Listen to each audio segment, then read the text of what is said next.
Well, good day, everyone, and welcome to FS Club. Today we have something those of us locked in with COVID-19 issues might find somewhat depressing. We're going to look at the next pandemic. But here today we have Alistair Milne. Hi, Alistair.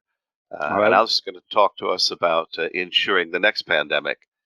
Just before we get going, for those of you who don't know me, I'm the executive chairman of Zen Group, and I'm delighted that today we've been able to assemble a fairly sizable group of you to talk about this subject. We couldn't do so without the support of our sponsors. Our sponsors are tremendously generous, but also tremendously comforting in that they allow us to pursue just about any area we think has got something to do with technology or finance. And certainly, I would argue that the next pandemic does. Alice is going to be speaking, as we often do in this forum, for about 20 to 25 minutes. There's going to be ample time for questions, and so I would suggest, if you don't mind, that you take advantage of the GoToWebinar facility to send me questions, which I'll field to Alistair. This is being recorded, and any questions, if we do get a lot, which happens from time to time, we'll get to Alistair eventually, like tomorrow, as I send him questions that may be more detailed, or if you'd like to contact Alistair directly, I'm happy to put you in touch with him. So with no further ado, if I might, Alistair, the floor is yours. Thank you very much, Michael. So a quick word about myself. As the first slide indicated, I'm professor at Loughborough University in the Midlands. I was in London for 3 decades before that, working in policy institutions and universities. And I've spent my career focusing on financial services from a policy perspective, but particularly from a technology perspective. So Michael and I have a lot of common interests there. That's why we've known each other for some years. So this is topical, but it's really about learning the lessons from what are going on now, because I think we'll all be aware we're in a little bit of a mess financially. I mean, maybe we're in a bit of a mess before the pandemic started, but it certainly made things much worse. We're seeing ballooning government deficits, and a particular concern, which I think will matter a lot, is that many businesses which have trouble at the best of times accessing external finance are under a lot of financial pressure. Some, maybe a lot, could fail. We're not going to have too many solutions, I think, for today, but let's at least try and learn from the experience and try and think about what would be happening next. I've started this presentation off with a few broad questions. Could we have had better insurance in place for COVID-19? And I think the answer, obviously, we could have done a bit better because there's been problems. But I think more interestingly, what might this have looked like? And I think it's fairly clear that it's going to be a private-public partnership because the risks are so large that insurance company balance sheets are not going to absorb them all. Well, we'll explore this as we go through my slides. But I don't think it's going to be cheap. And there are many practical questions, but I think it's still worth doing. And the ultimate question is one of political will. So my goal at the moment, by the way, I should say this is kind of, as it were, a first draft of a research paper. I'll welcome comments either at the seminar, or if you want to send me comments and thoughts afterwards. If you simply Google my name, Loughborough University, you'll find my email address easily enough.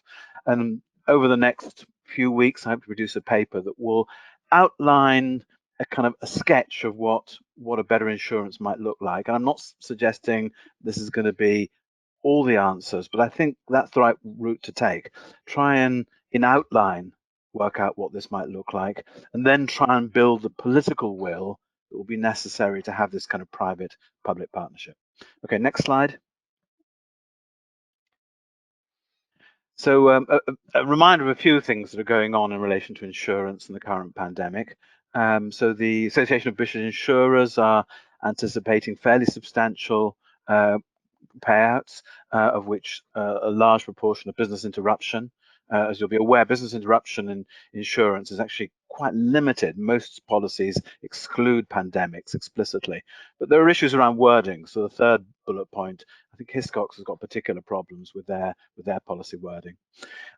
It's an even bigger, actually substantially bigger event for Lloyd's. So their chair has suggested it's the biggest insurance event ever, dwarfing Katrina.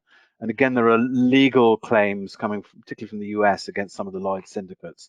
And Lloyd's are beginning to think about the same issues that we're looking at today. Well, how can we improve insurance of pandemic risks? So this is a topic in the sense that leading people in the industry are trying to grapple with the same problems as I'm hoping to talk about today. Next slide. So I made the point already, public-private partnership, and those are not entirely new in the insurance world. So this quotation, I won't read it in full, but it's from Hugh Evans of the ABI, and he gives examples for flooding, terrorism, and earthquakes. So he mentions flood ray, which is for flooding in the UK, and pool ray for terrorism, and there are many other examples. And there's earthquake pooling actually happens in many countries, and there's a few examples here. Next slide. I think the one thing that might be a little less well known to people in the insurance industry, though some of those, particularly those who work on catastrophe risk, would know about this. There's been a lot of thinking at the World Bank in the context of development finance about preparing for disasters triggered by natural hazards. And there's an area of disaster risk finance has been promoted coordinated by the World Bank. And actually, there's a range of issues there. It's all about protection against financial impact for example, the poorest and most vulnerable households, businesses in some countries subject to particular risks, government assets, because that's also a major issue, and ultimately protecting national finances. And the World Bank's been involved in that at a country level, and also supporting the issue of cat bonds. And there's a lot of attention at the moment. There is one example of a pandemic bond already issued, which is, I understand, is being triggered by the current pandemic. And that was issued 3 years ago for 77 low-income countries. So that could be part of the solution for future pandemics. I think there's a lot we can learn from the discussions on disaster risk finance, which I'm trying to take on board on this sketch of what our arrangements might look like. Next slide.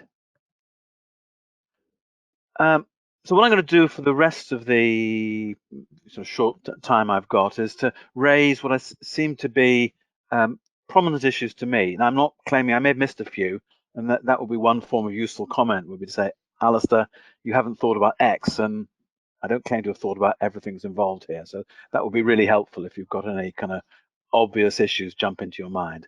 But I've got there's another 5 slides here. So here's the first group of issues. It's about who carries the risk.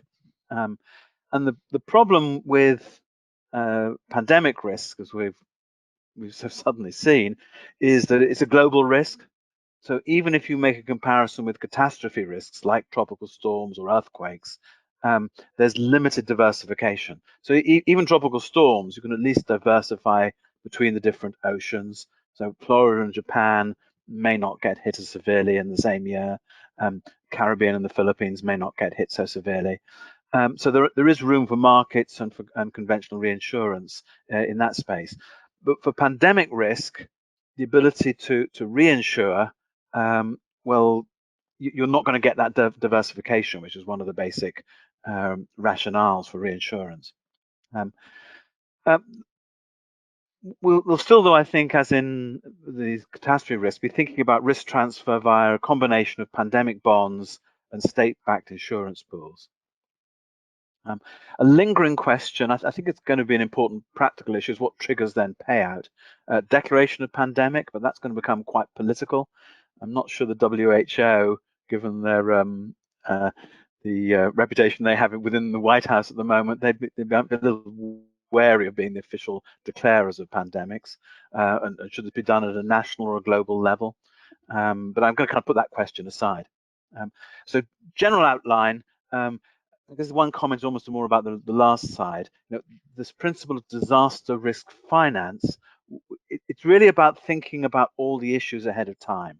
You don't want last minute disputes, because that's where, if you set the rules in advance and everyone agrees to them, that makes dealing with the issues that much easier. And again, that's one of the things I think we're going to see out of the current pandemic, is many issues that were not settled in advance, and so the legal and other political arguments can continue for years after the the COVID-19 pandemic. I think the other issue, which I'll explore in more detail in a moment, is what's the role of premiums? The insurers are still going to collect them, and they're going to adjust for the coverage, and they may think about the mitigation steps that are being taken. And of course, but setting premiums is going to be very different for a pandemic risk than it would be for motor car insurance. There's no long history of past claims on which you can assess the risks, and it's kind of more difficult even than catastrophe risk, because modeling pandemic risk, I think you can model the pandemic once it started and have some views about how different government decisions will affect the economy, but the original risk of it, some sort of wet market transfer from, hopefully we're going to mitigate those risks in the future, but assessing them quantitatively very difficult. So premiums are going to play a slightly different role. I think that's a general issue. They're not purely about assessing the risk, but I think they're still about incentives, and I'll come on more about that. So what else will insurers do? Well, insurers should still be responsible for claims processing and loss adjustment, and some balance sheet absorption, but up to a level that they can afford, what's consistent with the size of their balance sheets. And that's obviously necessary for, again, an incentive point of view. They should have some skin in the game, but it's more about making sure that the operational processes work effectively, efficiently, quickly, than they are about the broad risk sharing. Next slide. So as I've said, not possible to compute the risks actuarially or using models. But what might the payout look like in general terms? So I actually did some first thinking, and this is a slightly different paper. This is about using insurance thinking to address the current crisis. But a couple of months ago, right at the outset of the pandemic, I wrote a short paper which is on SSRN, suggesting that compensation for small businesses, and indeed maybe even for larger businesses, could be calculated as a kind of retrospective insurance. I mean, you might argue whether it's really insurance, but it's certainly a form of relief. And the thinking I had there is sketched out on this slide. Well, probably the insurance should cover a certain number of months of lost revenue from the start of the pandemic. So, over the course of the year from the pandemic, many businesses are losing substantial revenue. Some 95, 100%. Others smaller revenue losses. So the pandemic could be revenue loss measured against the same month 12 months earlier. But I think naturally that should be in excess of some margin, because normal business fluctuations would lead to changes in revenue, perhaps when it exceeds 10%. And then you should pay out a proportion of the additional revenue loss. I'm going to give you an example of how that might work in a moment. But I think the idea is how much money will be needed to prevent the business failing completely. So it's going to be things like rent, debt service, all the essential overheads. It's going to be maintenance of machinery and property. The one thing I would exclude is the wage bill. You may need to keep some key employees on board in order to maintain the business, as it were. Even mothballing requires a few people to watch the mothballs. I think it's a separate mechanism for dealing with employees who no longer have work, and that's conventional unemployment insurance. Keep those separate. And I think the one thing we have in mind is the premiums should be set to control the overall exposure of the state. So in other words, they become, you'll see when I do my calculation in a moment, premiums could be quite large, and in effect, they become a return to a private company for remaining liquid or unleveraged. So there's an incentive benefit. And then the state should be in a strong position to say, well, you didn't take out pandemic insurance, you're highly leveraged and you're in trouble, but that was your decision, rather than you should have taken account of the possibility of a future pandemic. Next slide. The next slide is the example, which I've simply made up. I was dreaming of a whole day in Scotland, which I can't happen under lockdown. So there's not based on any real hotel. I think it's something close to, it could be a real business. So a smallish hotel in Scotland, 50 rooms, 30 staff. The accounting data, well, they're going to get some revenues. It'll be the order of a few million. I said 2.4. A hotel, the bulk of the costs are going to be wage and salary costs. I've assumed 2/3. I think this is a pretty high, the way I've imagined it, it's quite a highly leveraged business. So I'm assuming their mortgage servicing is 0.3 million. I think if you went out and checked what real hotel accounting statements look like, probably that would be a bit of an outlier, but we can use it for the purposes of this example. There's going to be some leasing and depreciation of equipment, for maintaining the gardens and in the kitchens and so on. They're going to have to do building and equipment maintenance. I mean, maybe those two should be more equal, but the numbers aren't so important, just giving the idea of the calculation. And some pre-tax earnings, which I'm assuming after netting all these costs off, after interest and depreciation, 0.2 million. The numbers in brackets are the assumed performance under lockdown, and suddenly the revenues collapse to zero.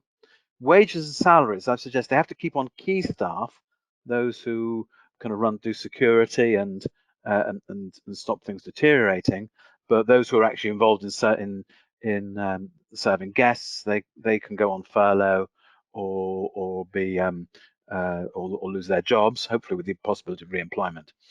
Mortgage service, the rest though is unchanged. Mortgage servicing, the mortgage still has to be paid. Leasing costs. You can argue a bit about, well, depreciation isn't really a cash flow. Do they need? So that's a question of how accurate the depreciation is, and how rapidly equipment deteriorates when it's not actually being used. So there's a bit of wiggle room there, but I'll just for assumption assume you still need to cover all the depreciation. You definitely need to maintain the buildings, and suddenly it's a loss of 0.8 million because you're a million underwater. So my recommendation would be that the coverage in this particular should be based on covering those essential costs, at least keeping them at break even once they're covering all those essential costs. And therefore, in this case, it would be 1/3 of the lost revenue. 0.8 million is 1/3 of the revenues of 2.4 million. I said there's the paper which I referred to, and another one I'm going to refer to in a moment, do similar sort of calculations, but looking at different sectors. And the reason I was doing those, it wasn't so much about this presentation on this current paper. I was thinking about how much support, how much relief do you need to give to businesses in the current pandemic. So actually there is some application of all this work today, but I've also found that the notion of retrospective insurance is not one that kind of easily appeals. I think that work hasn't got much attention. Leverage is high in this example. So the average, when I've done calculations across UK businesses and looked at the amount of debt they have, you'd be looking at more like 9% rather than 1/3 of revenue as being what you have to pay out. Next slide. So let's keep this example in mind as we go through this.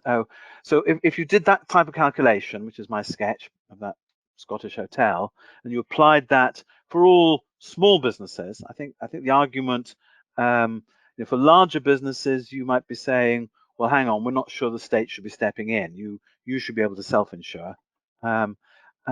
Well, I guess that's a separate policy point. Do you offer the pandemic insurance to everybody from the state, or do you force larger businesses to manage their own finances fully?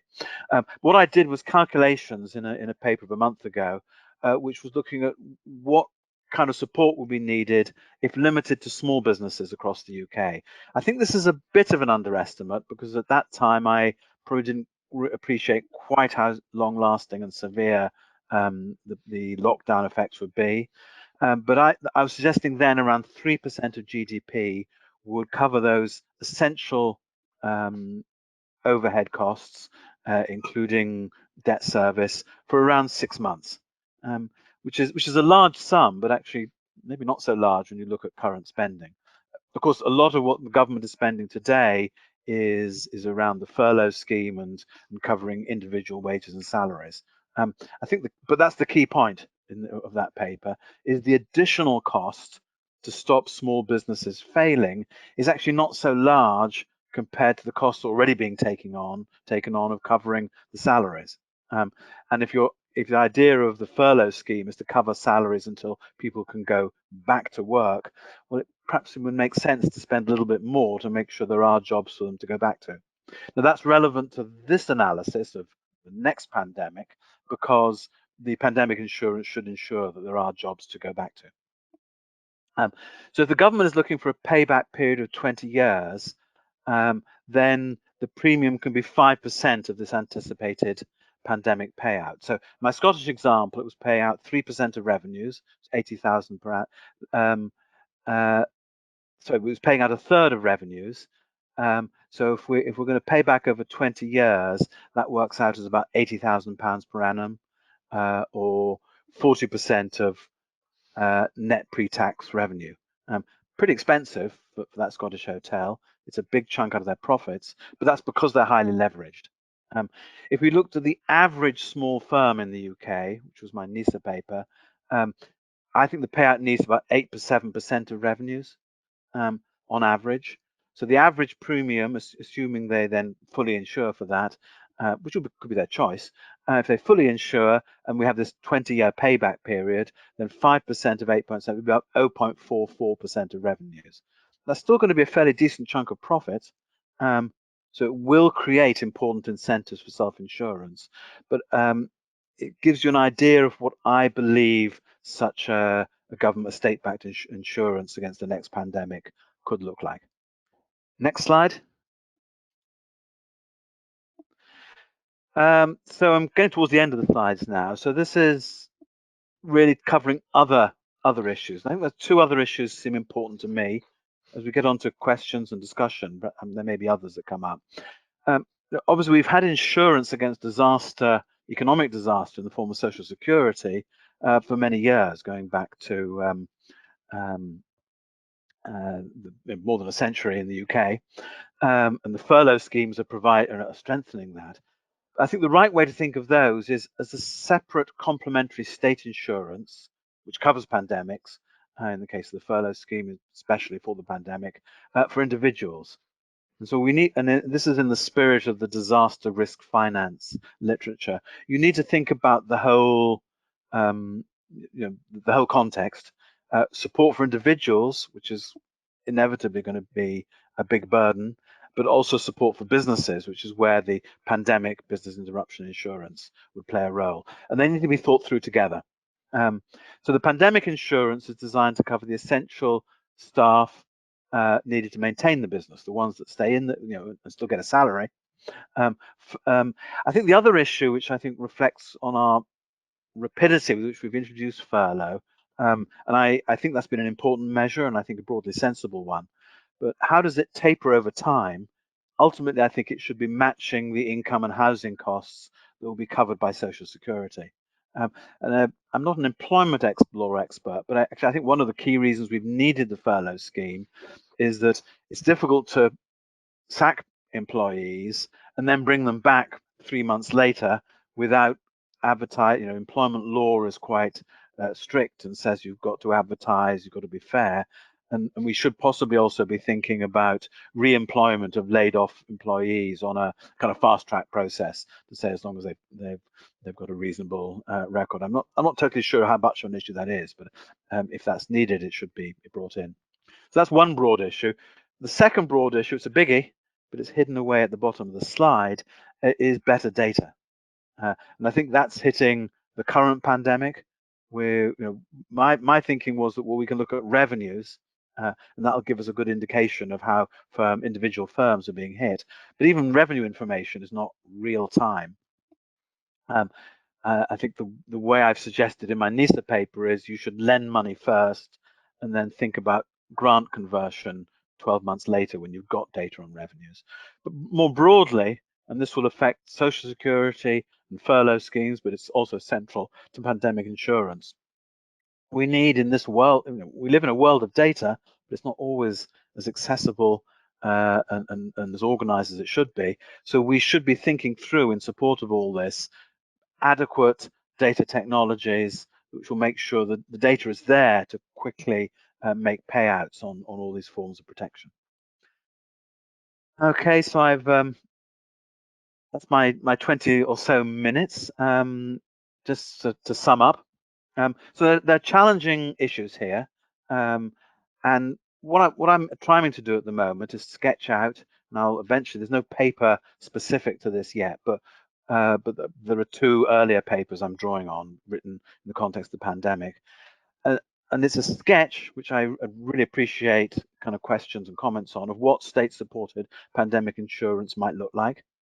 And I think the goals should be focusing on broad outline and then building the political buy-in in order for the state to take on the necessary burden. My calculations suggest that something is possible, but it should be based on relatively high premiums. That was the 20-year payback for the state. But that's actually not a bad thing. It's then saying to businesses, if you take pandemic seriously, as you should do, you really need to be buying this into this scheme, or alternative private scheme if you can find one. Lots of technical details. As I've said, things like the data aspects are going to be crucial. But I think we should be focused on those details a little bit later if we are developing a scheme of this kind. Okay, Michael, that's the end of my spiel, and I will welcome questions and comments. Well, that's fantastic, Alistair. We've got over 50 people online at the moment, so there's been no shortage of questions, and we'll get tucked in. Question for me, just quickly. It was a Scottish hotel that appeared in The Economist as having supposedly its business interruption wording misinterpreted on pandemics. Was that just a coincidence? I think in the back of my mind, I saw a TV profile of a Scottish hotel that was in difficulties 6 weeks ago. It wasn't that particular example, but I think there's a lot of Scottish hotels being hit by this. Well, let me. You towards the end, you pointed out that, in your opinion, we needed better data. What kind of better data? Because it doesn't sound to me like what you're really particularly after is better pandemic data. You're after more business revenue operating reserve type data. Is that correct? Well, obviously, this has to be thought about in the context of the design of the insurance. So my scheme is revenue based, the sketch I have. So clearly we need good information on revenue. And one obvious issue which I think might need is some businesses actually rely a lot on cash. So I think in those cases, it's a little bit tempting there. We'll say, well, actually, we'll switch the business to a pure cash basis and say, oh, our revenues fell to zero. So that's not a question so much of better data, actually, but a question of saying, well, if it's a taxi firm, we're probably just going to use a standard payout based on your previous revenue, as opposed to relying on up-to-date data. But for firms which can demonstrate, and anyone who's many firms which do rely on card and payments rather than cash, they should be able to demonstrate clearly what their revenue is. It's almost an incentive for moving away from cash as well. Because that's a separate policy debate.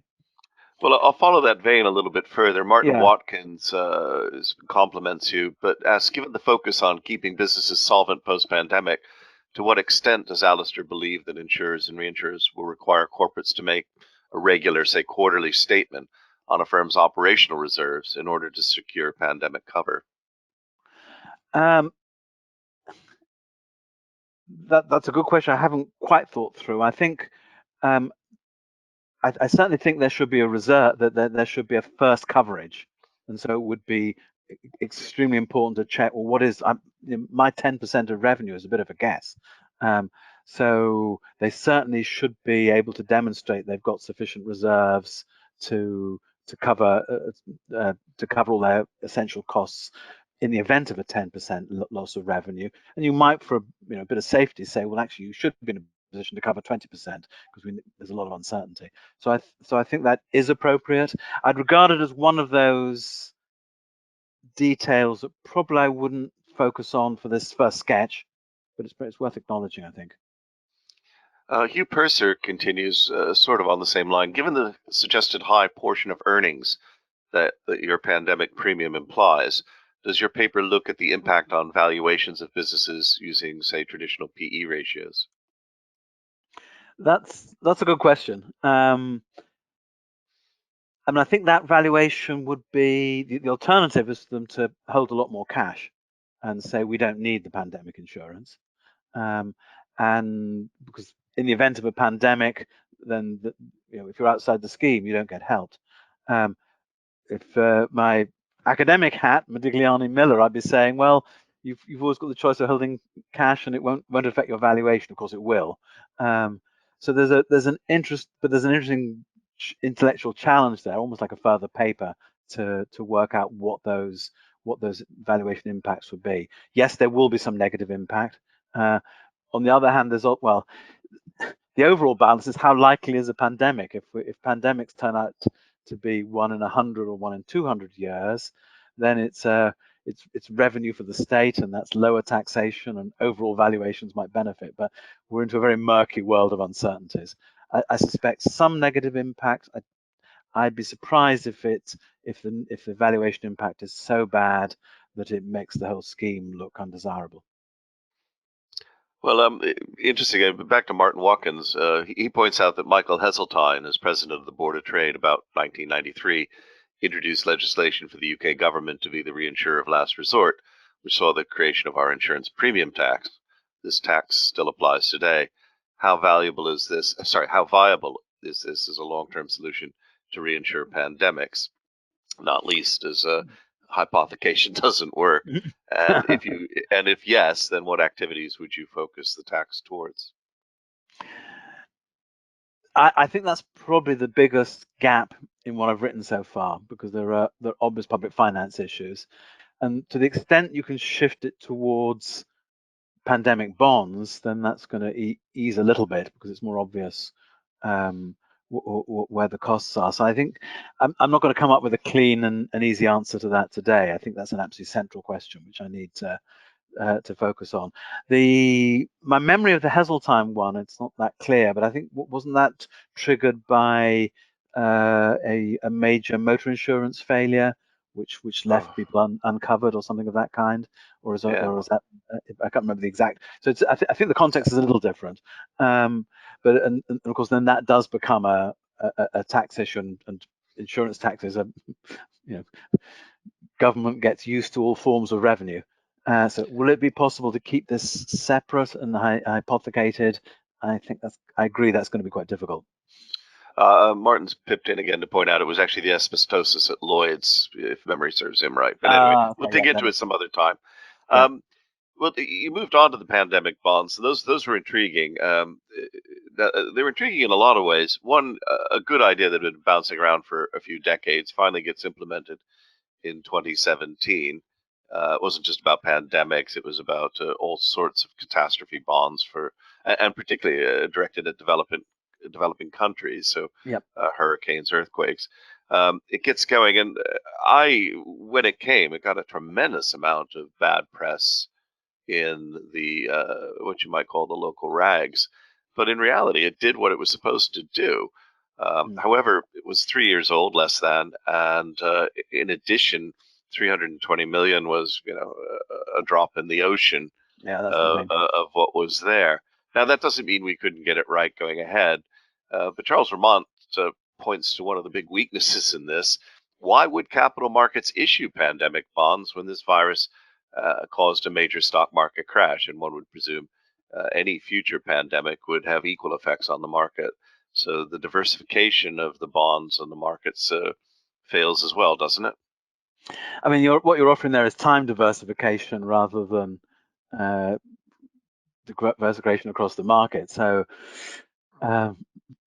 it ultimately depends on the willingness to accept that risk. There may, Michael, if you and I, there may be no more pandemics in our lifetimes. That could be a good element of our retirement portfolio.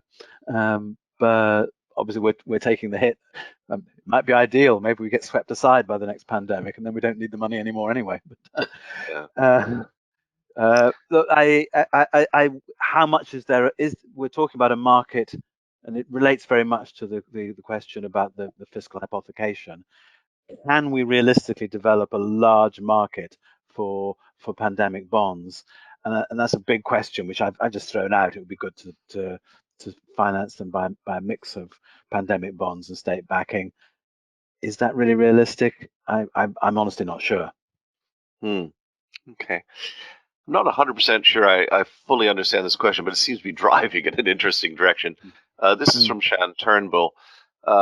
He's looking at what might you think of using self-liquidating money to avoid debt and force immediate expenditure to stimulate the economy. He claims this was used in the Great Depression in the form of stamp script. It is use it or lose it cash. It has a 1-year payback from the uses, not to those obtaining funding. So better than your 20-year payback. Can you follow that? Or that's something to think about. I mean, my instinctive reaction is that sounds like a potentially important tool when you're trying to get the stimulus going in an economy where everybody's extremely scared and just not wanting to go out and spend. And if you give them money and say, well, spend this or you lose it, then that could have in a sense, it's a bit like a form of money that has a very substantial negative real rate of interest.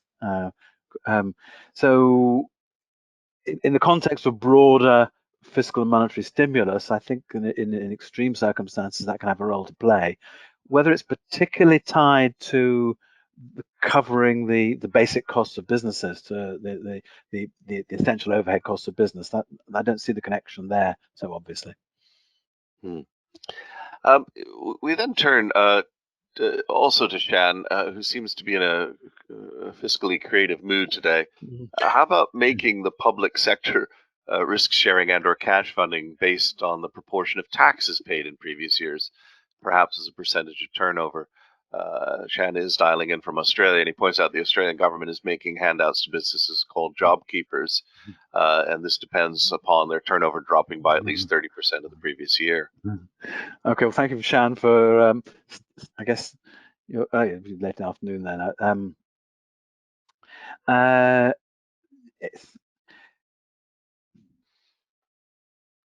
I mean, there's an element of this here already, because what I'm suggesting is that state support is only available if you're prepared to contribute to the tax revenue, and the proportion of pandemic insurance to some extent, would still be a business decision. So they could say, well, this is the terms it's an offer. It's up to a certain maximum of revenue, but I only want half that insurance.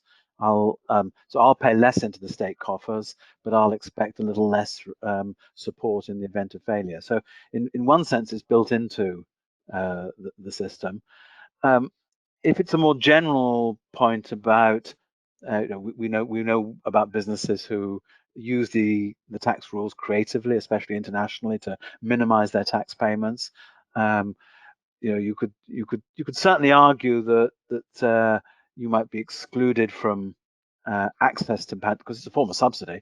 You might be excluded from access to pandemic insurance unless you're running your tax affairs in a what we regarded as a socially responsible way. I can see that kind of argument emerging. So that's again useful comment. Again, the politics of this are going to be important. So it's not that I'm necessarily arguing for a very, should we say, socialistic view, but the optics on what this looks like and not unfairly supporting businesses that are wealthy anyway will be crucial. Bob McDowell moves us into an area I want to pick up in my couple of closing questions. But he asks, what are your thoughts on the growth of the captive insurance sector in the light of COVID-19? It probably helps that Bob's based in the Channel Islands, so he's quite interested in that and protected cell captives and things. Yeah. So I'm not I don't have much specialized knowledge in that area. I think captive insurance is, you could clearly offer the opportunity to buy into the same scheme and say you enter the scheme, but you instead of having the state supporting it, you have your own captive being the risk carrier, and that would be encouraging you, because the insurance firms would presumably be involved in trying to make sure that working arrangements are such that in the event of a pandemic you can come back reasonably easily to to operate. That the 10% exposure of the business of the insurance companies will be important there because they have some skin in the game. So insurance companies will be involved in discussing working arrangements that are more pandemicable. Is that the right adjective? Survive an pandemic. And that could equally well work with a captive. So I think there is a role for captive, but I don't think it's particularly different from the role of captive insurance in other contexts of corporate insurance. I will just slightly point out, because it was one of the conclusions of a project we ran here at Loughborough, looking at disaster risk finance for governments in middle-income countries. We're particularly looking in Indonesia, and we see a particular role for state-owned captive insurers for insuring their own public assets, schools, hospitals, and all the rest of it. But that's and so that could also be important in this. But that's more to do with the physical infrastructure rather than the actual business interruption. Well, Tanji Morgan makes a really interesting point about your earlier point about better data, because this bit about the data sharing, particularly if it's public or semi-public, you must still have data to model the exposures and price for a captive. And so this would make that market work better, which has typically been a bit of a problem there. So very, very good point there. Just in the time available, I just want to move into two things. If I've understood the idea correctly, we tend to look at a lot of insurance as diversification. So automotive, health. In other words, it's not going to hit everybody all at once, except for health. And then we have insurance as effectively a savings program. But as savings programs, to some degree, they are really tax generated. So there's no reason I, as a business, couldn't pile up these reserves. The problem is I've got all sorts of tax issues. So sometimes it's better for me to put it into an insurance fund.